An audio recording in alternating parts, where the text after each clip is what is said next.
Shalom,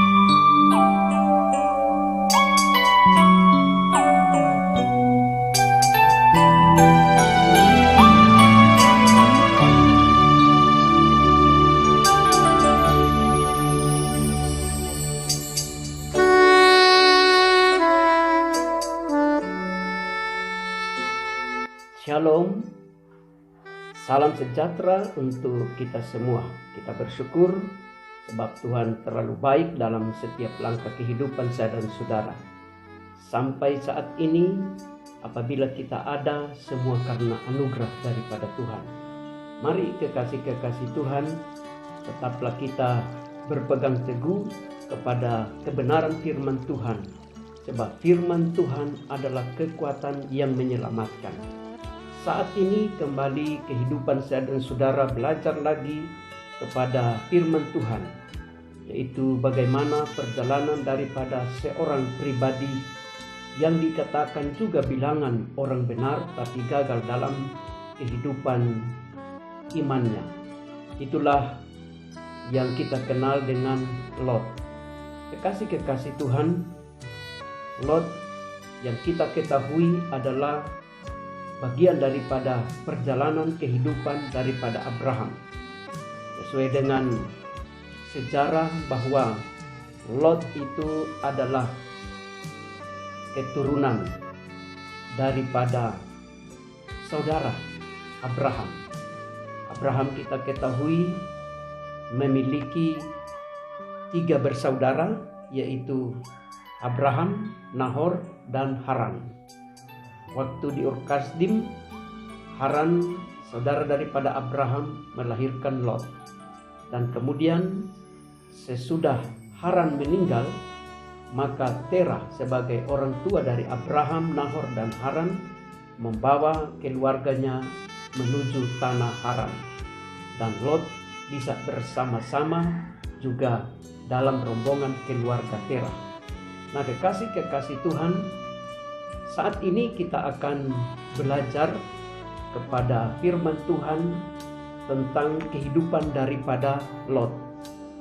Di dalam kitab 2 Petrus pasal yang kedua, ayat yang ke-7 dikatakan bahwa Lot itu adalah orang benar, tetapi dia sangat menderita karena tinggal di dalam lingkungan yang tidak mendukung akan kebenaran.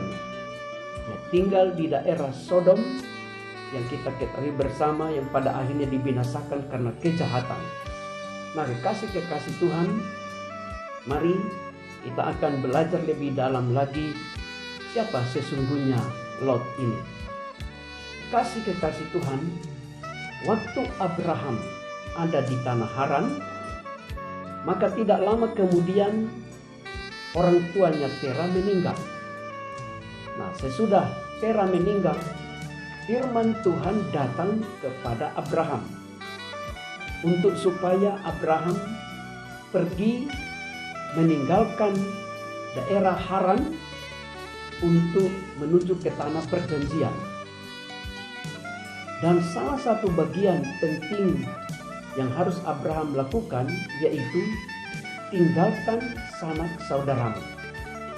Tapi kenyataannya, kekasih-kekasih Tuhan, waktu Abraham menuju tanah perjanjian, maka Abraham membawa Lot, keponakannya. Nah, inilah saya yakin bahwa Lot tidak masuk bilangan daripada rombongan yang harus berangkat bersama dengan Abraham menuju tanah perjanjian yang diperintahkan oleh Tuhan. Jadi Lot mengikuti Abraham. Nah, apa motivasi daripada Lot? Lot adalah seorang pemuda yang memiliki karakter yang sangat ambisius. Jadi dia seorang pemuda yang sangat ambisius. Kemudian Lot juga pintar membaca peluang. Dan yang berikut, Lot memanfaatkan kebersamaannya dengan Abraham. Kita tahu persis Abraham adalah pribadi yang sudah dikatakan oleh Bapa Yahweh dia akan menempati tanah perjanjian dan dia akan mengalami kemakmuran-kemakmuran di tanah perjanjian. Nah, inilah motivasi dari Lot, yaitu membaca peluang, memanfaatkan perjanjian Tuhan kepada Abraham untuk jadi orang yang sukses. Jadi dia ikut kepada pamannya atau kepada omnya untuk menuju tanah perjanjian. Dan memang kekasih-kekasih Tuhan, niat daripada Lot untuk bersama-sama dengan Abraham dengan motivasi supaya dia menjadi sukses bersama dengan Abraham itu sangat terbukti. Sesudah Abraham meninggalkan negeri Haran, kemudian pergi ke Kanaan dan terus melanjutkan perjalanan ke tanah Mesir, dan akhirnya balik dari tanah Mesir, maka tercatat di dalam kitab Kejadian pasal 13 ayat yang kelima bahwa ternyata Lot ini sudah menjadi kaya sama dengan pamannya, sama dengan omnya Abraham. Jadi kembali dari tanah Mesir menuju tanah Kanaan, kedua pribadi ini yaitu Abraham dan Lot sudah memiliki kekayaan-kekayaan masing-masing, sudah memiliki pekerja-pekerja masing-masing. Artinya Lot ini juga sudah berhasil seperti Abraham alami, sudah menjadi kaya. Dan pada saat Lot sudah menjadi kaya dan sudah sampai di tanah Kanaan, maka terjadilah perselisihan antara pekerja-pekerja daripada Abraham dan Lot. Dan Abraham adalah orang tua yang sangat bijaksana, sehingga dia bermusyawarah dengan Lot supaya Lot ini bisa mencari tempat kemana saja Lot inginkan dan pikirkan, Abraham mengiyakannya. Dan Lot ini betul-betul dia memiliki naluri sebagai seorang yang mau merebut terus akan kekayaan dan kemakmurannya. Setelah Lot menerima informasi arahan daripada Abraham, maka Lot langsung memandang daerah aliran air sungai Yordan, daerah lembah yang hijau, lembah Araba Yordan yang hijau, dan di sanalah dia katakan bahwa dia akan pergi menempati daerah tersebut. Apa maksudnya? Dia melihat ada peluang besar untuk usaha ternaknya berhasil, karena daerah aliran sungai daerah yang subur. Jadi cara pandang daripada Lot selalu berpikir keuntungan secara finansial. Maka Abraham mengiyakan karena mereka sudah sepakat bahwa kalau Lot menuju ke arah lembah, Abraham menuju ke pegunungan. Nah, berangkatlah, berpisahlah keduanya. Lalu Lot masuk di daerah yang dikatakan lembah Araba Yordan, dan dia berkemah membangun tempatnya dekat dengan Sodom. Nah, kekasih-kekasih Tuhan, ini hal yang sangat menarik sekali. Pertama, Lot berpikir peluang untuk mendapatkan keuntungan karena ada di daerah aliran sungai. Dan Lot juga ternyata sangat tertarik dengan keduniawian yang ada di Sodom. Dan akhirnya Lot bukan hanya sekedar berkemah dekat Sodom, tetapi Lot akhirnya menjadi penduduk kota Sodom. Sudah berbaur menjadi keluarga yang ada di dalam kota Sodom, yang notabene-nya penuh dengan kemaksiatan, penuh dengan dosa di hadapan Tuhan. Nah, apa yang terjadi kekasih-kekasih Tuhan? Waktu Lot berpisah dengan Abraham, Lot dalam keadaan kaya. Lot dalam keadaan berhasil. Tetapi dia tetap mengejar dan mengejar terus keberhasilan. Dan akhirnya dia masuk di daerah Sodom dan Gomora. Apakah Lot mengalami ketenangan? Apakah Lot mengalami kedamaian? Tidak, kekasih-kekasih Tuhan. Walaupun Lot ini banyak kekayaannya, waktu dia masuk ke tanah Sodom, tetapi situasinya, hatinya menderita. Lot mengalami penderitaan yang sangat luar biasa. Dan pada akhirnya Lot menjadi tawanan. Jadi ceritanya waktu itu Sodom dan Gomora diserang oleh musuh-musuhnya. Kemudian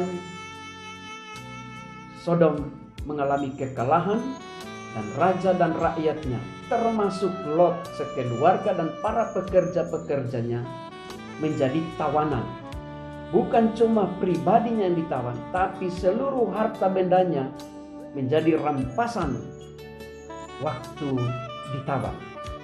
Nah, kekasih-kekasih Tuhan, inilah bukti bahwa setiap kehidupan orang yang hanya fokus mencari dan mencari kekayaan dunia ini bukan masuk ke dalam ketenangan dan kedamaian, tetapi akan masuk dalam penderitaan. Inilah yang dialami oleh Lot. Kemudian setelah sudah ditawan, bertahun-tahun mengalami penderitaan, Abraham mendengar. Abraham sebagai seorang paman yang sangat berhati mulia, setelah dia mendengar ponakannya ditawan, maka Abraham mengarahkan kekuatannya, mengarahkan pasukannya untuk membebaskan Lot sekeluarga. Ini dicatat di dalam Kejadian pasal 14 ayat 16. Dan Lot pun dibebaskan oleh Abraham, termasuk pekerja-pekerjanya dan harta bendanya dibebaskan. Kemudian dibawa pulang oleh Abraham. Nah, yang menarik di sini, ternyata Lot tidak ikut terus kepada Abraham. Sesudah Abraham bebaskan, Lot kembali lagi ke Sodom. Nah, kenapa Lot kembali lagi ke Sodom? Karena hati daripada Lot ini sudah sangat terikat dengan Sodom. Dia sudah tidak tertarik lagi hidup bersama-sama dengan Abraham. Padahal waktu dia tidak ada apa-apanya, waktu dalam keadaan miskin, dia bersama-sama dengan Abraham, akhirnya dia menjadi kaya. Dan setelah sudah kaya, dia berpisah dengan Abraham, jatuh dalam berbagai penderitaan. Ditolonglah oleh Abraham, tetapi dasar karena hatinya sudah sangat terikat dengan keadaan Sodom dan Gomora. Maka Lot sesudah dibebaskan oleh Abraham, kembali Lot pergi ke Sodom, tinggal lagi di Sodom. Dalam posisi dia masih ada harta bendanya, masih ada pekerja-pekerjanya, karena itu hasil daripada perjuangan daripada Abraham membebaskan daripada tawanan, dia sebagai tawanan. Jadi dalam hal ini Lot masih mempunyai kekayaan, tetapi Sodom tidak akan menjadi tempat yang nyaman bagi Lot. Dan akhirnya Sodom dan Gomora dibinasakan. Tercatat dalam kitab Kejadian 19 ayat 16. Dan apa yang terjadi? Lot memang luput daripada kebinasaan yang menghantam Sodom dan Gomora, tetapi Lot keluar dari Sodom itu dalam keadaan miskin, tidak ada apa-apanya lagi. Tidak ada lagi kekayaan yang dia bawa. Yang dia bawa hanya baju di badan. Istrinya juga sudah gagal dalam pelarian menjadi tiang garam. Dan akhirnya kedua anaknya perempuan dan Lot masuk ke daerah yang sangat memilukan, yaitu tinggal di gua. Nah, kekasih-kekasih Tuhan, inilah pelajaran yang sangat menarik untuk saya dan saudara. Ternyata hidup yang sangat berambisi untuk merebut kekayaan secara dunia ini pada akhirnya akan masuk dalam penderitaan.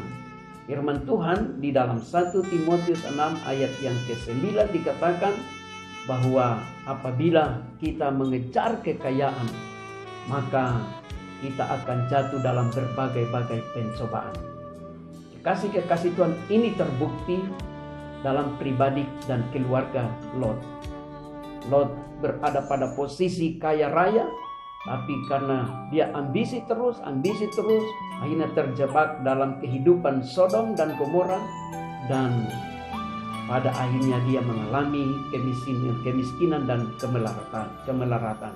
Puji Tuhan, firman Tuhan katakan, cari dahulu kerajaan surga dan kebenarannya, maka semuanya akan ditambahkan kepada. Saya dan saudara bukan berarti tidak boleh untuk bekerja supaya mendapatkan keberhasilan, keberuntungan. Tapi motivasi hati kita harus motivasi yang benar. Sebab kalau motivasi yang benar, maka firman Tuhan katakan bahwa di mana hartamu berada, di situ hatimu berada. Simpanlah hartamu di surga, maka hatimu juga ada di dalam surga. Surga tidak akan menjadi seperti Sodom dan Gomora. Kerajaan surga adalah kerajaan yang tidak pernah tergoncangkan. Mari utamakanlah Tuhan dalam setiap langkah kehidupan kita, supaya pada akhirnya saya dan saudara akan menikmati berkat-berkat dari tempat yang maha tinggi. Puji Tuhan, Bapa Yahweh memberkati kita semua. Shalom, kita berdoa. Terima kasih Bapa untuk kebenaran firman-Mu. Kami sudah diberkati, dikuatkan oleh kebenaran firman-Mu. Dan biarlah hati kami adalah hati yang tetap terjaga. Hidup kami hanya hidup untuk mengutamakan kerajaan daripada Bapa Surgawi. Dan biarlah firman ini dimeteraikan dalam hati dan pikiran kami. Kami bersyukur dalam nama Tuhan Yesus HaMasih. Haleluya. Amin. Mari kekasih-kekasih Tuhan, persembahkan hidupmu, persembahkan segala keberadaan, usaha dan pekerjaan kita untuk kemuliaan nama Tuhan. Dan tetaplah kuat, sebab Tuhan pasti menolong saya dan saudara. Puji Tuhan.